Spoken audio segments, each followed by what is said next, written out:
I think most of you know, about a year ago, we collaborated with Mara to help launch and amplify this project.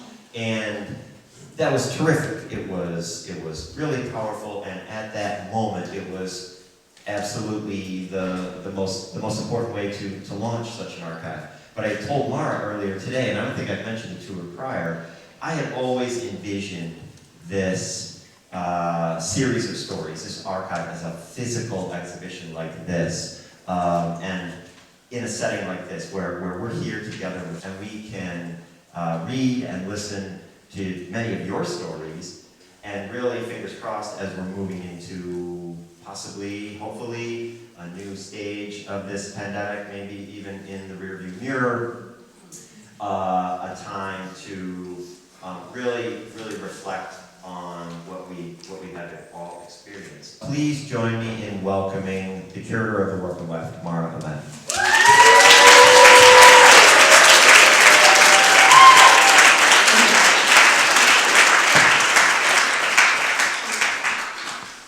Good evening, everyone. Being in Rochester is something very special to me, as many of you know. I might have moved to Long Island in 2020, but my home and heart are still here.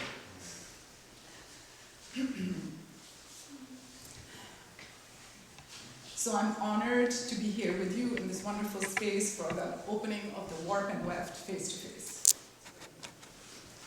I'd like to start by thanking Blue Seas for shepherding this entire project and for the commitment he's shown to the idea of the Warp Weft.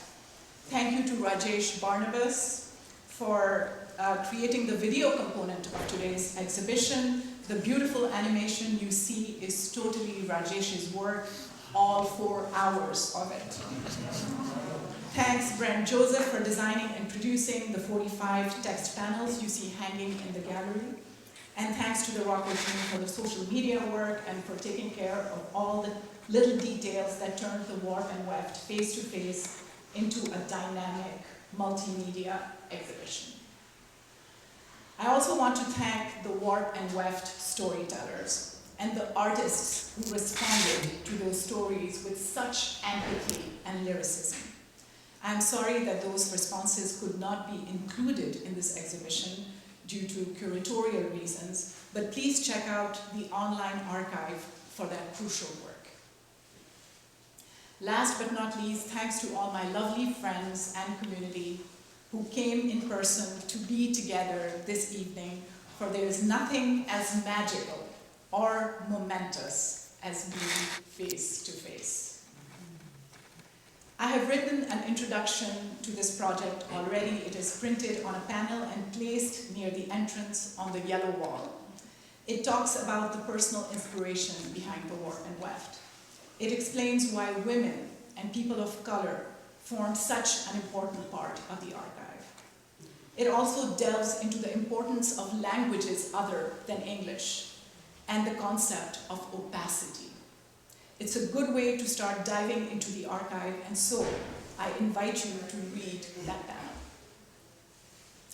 But I don't like to repeat myself. So here are 3 new thoughts I'd like to share with you on the subject of archives. First, I saw Basira Khan, I Am an Archive, with my friend Arsene at the Brooklyn Museum a couple of weeks ago. And I want to share some of Khan's brilliant ideas with you. They present the body as archive, as a repository of experiences, histories, and trauma, but also as a tool for self-protection and liberation. Khan focuses on their own body as a stockpile of accumulated Islamophobia, xenophobia, racism, and homophobia. A queer, Muslim, brown body that is simultaneously ignored and hyper-surveilled. But also a body that's a powerful site of resistance. This idea of seeing one's own body as an archive is significant, especially for othered people, because it subverts the imperial nature of the archive and its long history of erasures and distortions which are presented as objective history. The fact is that the past as presented to us is controlled through the archive. For certain stories are privileged and others marginalized. Yet if our body itself is an archive, it can become a record of the ways in which systems hurt, limit, and exclude us. And it can also be wielded as a weapon that will ultimately overcome those same harms, limits, and exclusions. Second, I'd like to talk about a book I'm reading called Becoming Palestine, Toward an Archival Imagination of the Future by Gil Hochberg. In the book, Hochberg examines how contemporary Palestinian artists, filmmakers, dancers, and activists use the archive to radically imagine Palestine's future. The idea is to shift the temporality of the archive, to sever or detach the identification of the archive with the past and turn the present into an archive. We already know the colonial ghosts, the ethnic cleansings, and the massacres of the past, and therefore excessive digging into those pre-given narratives only obscures the present. In a way, such digging buries the present in archival dust. Palestinian artists are trying to carve out a new Palestine, to imagine what its political space might look like and feel like.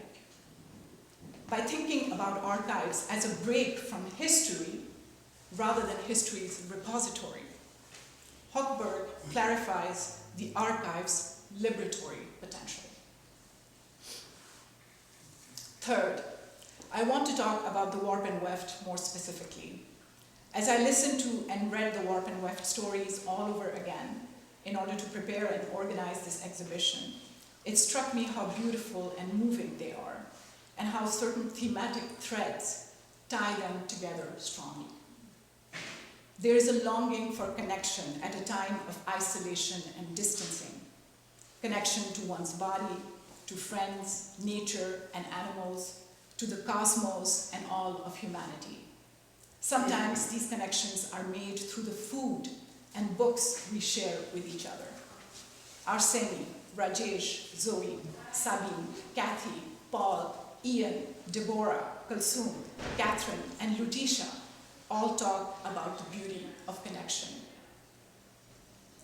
There's a particular focus on physical touch and the ability to connect with people spontaneously. This we find in Roberta, Rose, Shirley, and Nabiha's work. Some of us strive to deconstruct time as it seemed to shift and transform during the pandemic. Syra, Charlotte, Shamoun, and I struggled to demystify time. There was a compelling centering of identity and personal histories. Tanya, Shadia, Annette, Roja, Darian, and Dima articulate some of those complex strands of being and of being seen by society. There are pieces by Ashwak, Akmal, Lauren, Erica, Kwaje, and Renate, which are raw, and which force us to confront colonialism, racism, war, and trauma. They help us contextualize resistance movements like Black Lives Matter.